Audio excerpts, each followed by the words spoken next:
नमस्कार। आज के इस नए एक्सप्लेनर में हम जीव विज्ञान की दुनिया के सबसे बड़े दांव यानी जीवों में प्रजनन की रणनीतियों पर बात करने वाले हैं। कक्षा 12 के नजरिए से देखें तो ये सिर्फ एक अध्याय नहीं है, बल्कि एक ऐसा विषय है जो हमारी पृथ्वी पर जीवन के पूरे अस्तित्व को परिभाषित करता है। तो चलिए इस रोमांचक सफर की शुरुआत करते हैं। आज की हमारी चर्चा 4 मुख्य हिस्सों में बंटी है। हम जैविक आवश्यकता से शुरुआत करेंगे, फिर अलैंगिक और लैंगिक प्रजनन की रणनीतियों को समझेंगे और अंत में इन दोनों की आमने सामने तुलना करेंगे। तो बिना देर किए पहले हिस्से से शुरू करते हैं। हमारी पहली चर्चा का विषय है जैविक आवश्यकता। सबसे पहला और बुनियादी सवाल यही आता है कि आखिर जीवों के लिए प्रजनन इतना जरूरी क्यों है? सोचिए, अगर ये जैविक प्रक्रिया रुक जाए तो क्या होगा? कोई भी प्रजाति बस खत्म हो जाएगी, बहुत तेजी से विलुप्त हो जाएगी। धरती पर प्रजातियों की निरंतरता और जीवन की कहानी को आगे बढ़ाने का बस यही एक इकलौता तरीका है। इसके बिना खेल वहीं खत्म। अब आगे बढ़ते हैं और इवोल्यूशन यानी विकास की पहली सबसे महत्वपूर्ण रणनीति को देखते हैं। रणनीति 1, अलैंगिक प्रजनन। इसे किसी भी प्रजाति के जीवित रहने का सबसे तेज और स्मार्ट तरीका माना जा सकता है। अलैंगिक प्रजनन का सबसे दिलचस्प हिस्सा क्या है? इसमें गैमीट्स या युग्मकों के मिलने की कोई जरूरत ही नहीं होती। नतीजा बिल्कुल एक कार्बन कॉपी। मतलब जो नई संतान पैदा होती है उसे अपने इकलौते माता पिता का पूरा जीन सेट मिल जाता है। वो देखने में और आनुवांशिक रूप से बिल्कुल वैसी ही होती है। इसी को तो हम क्लोन कहते हैं। प्रकृति ने खुद को क्लोन करने के कई गजब के तरीके निकाले हैं, जैसे द्विखंडन, मुकुलन, बीजाणु निर्माण, विखंडन, वानस्पतिक प्रवर्धन और अनिषेक जनन। सरल एक कोशिकीय जीवों से लेकर जटिल पौधों और जानवरों तक सबने अपने अपने हिसाब से इन बेहद असरदार तरीकों को अपनाया हुआ है। असल दुनिया में क्लोनिंग को काम करते हुए देखना वाकई हैरान करने वाला होता है। उदाहरण के लिए एक बेकर यीस्ट कोशिका को मुकुलन यानी बडिंग के जरिए विभाजित होते हुए देखिए, या फिर उस स्टारफिश को जिसके शरीर का एक कटा हुआ हिस्सा विखंडन के जरिए पूरी की पूरी नई स्टारफिश में बदल जाता है। ये तरीके सच में बहुत तेज और बेजोड़ हैं। अब जरा स्क्रीन पर दिख रहे इस आलू को ही देख लीजिए।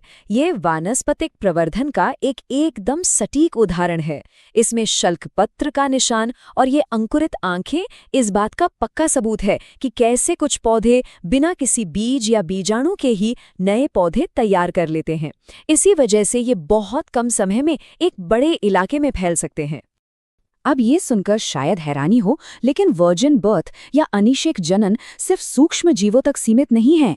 जी हाँ, 2000 से ज्यादा प्रजातियों में इसे रिकॉर्ड किया गया है। यहाँ तक कि चिड़ियाघर में रखी गई हैमरहेड शार्क और कोमोडो ड्रैगन जैसे जटिल जीव भी बिना किसी साथी के अचानक से अलैंगिक प्रजनन कर सकते हैं। जब संभोग का कोई मौका नहीं होता तो प्रजातियां जिंदा रहने के लिए इसी रास्ते को चुनती हैं। चलिए अब रुख करते हैं दूसरी रणनीति की तरफ। रणनीति 2, लैंगिक प्रजनन। ये जीवों के विकास में थोड़ा जटिल, बहुत ज्यादा ऊर्जा खर्च करने वाला, लेकिन सबसे तगड़ा दांव है। इसे जटिल रणनीति क्यों कहते हैं? क्योंकि इसमें 2 माता पिता और खास तरह की सेक्स कोशिकाओं की जरूरत होती है। इसमें अर्धसूत्री विभाजन यानी मियोसिस के जरिए बने अगुणित नर और मादा युग्मकों का संलयन होता है और इनके मिलने से एक द्विगुणित युग्मनज, जिसे हम डिप्लॉयड जायगोट कहते हैं, वो बनता है। इसका सीधा सा मतलब ये है कि पैदा होने वाली संतान कोई क्लोन नहीं होती, बल्कि पूरी तरह से एक नया और अद्वितीय रूप होती है। और यही है इस पूरी रणनीति का सबसे बड़ा इनाम, आनुवांशिक भिन्नता। डीएनए के इस नए संयोजन से जीवों को लगातार बदलते और मुश्किल माहौल के हिसाब से खुद को ढालने की ताकत मिलती है। असल में ये भिन्नता एक मजबूत ढाल की तरह काम करती है, जो बीमारियों से बचाती है और बेहतर जीवों के विकास का रास्ता खोलती है। अब हम इस एक्सप्लेनर के सबसे दिलचस्प मोड़ पर आ गए हैं, दोनों रणनीतियों की आमने सामने तुलना। आइए देखें कि प्रकृति की ये दोनों रणनीतियां एक दूसरे को कैसे टक्कर देती हैं। यहाँ अंतर बिल्कुल साफ है। एक तरफ अलैंगिक प्रजनन है, जहाँ सिर्फ एक जनक चाहिए, दैहिक कोशिकाएं काम आती हैं और बिल्कुल हूबहू क्लोन बनते हैं। दूसरी तरफ लैंगिक प्रजनन है, जहां 2 जनक चाहिए, विशेष सेक्स कोशिकाएं लगती हैं और आनुवांशिक रूप से बिल्कुल नई और भिन्न संतानें पैदा होती हैं। दोनों के अपने अपने बिल्कुल अलग जैविक तंत्र हैं। इस टेबल पर नजर डालें तो विकास का एक बहुत ही शानदार ट्रेड ऑफ यानी समझौता देखने को मिलता है। देखिए, अलैंगिक प्रजनन बहुत तेज है और इसमें ज्यादा ऊर्जा भी नहीं लगती, लेकिन इसमें खुद को ढालने की क्षमता काफी सीमित है। वहीं लैंगिक प्रजनन काफी धीमा है, इसमें ऊर्जा भी बहुत खर्च होती है, लेकिन ये आने वाली पीढ़ियों को बदलते माहौल के हिसाब से खुद को ढालने की जबरदस्त क्षमता देता है। लेकिन ठहरिए, कहानी में एक बड़ा इवोल्यूशनरी ट्विस्ट भी है। प्रकृति किसी एक ही तरीके से बंद कर नहीं रहती। डैफ्निया, जिन्हें हम वाटरफ्लीज कहते हैं, और रोटिफर्स जैसे जीव बहुत स्मार्ट होते हैं।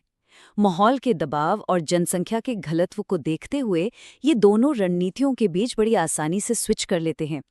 जब सब कुछ सही होता है तो क्लोनिंग करते हैं, और जब खतरा बढ़ता है तो लैंगिक प्रजनन करने लगते हैं। है ना कमाल का सर्वाइवल हैक?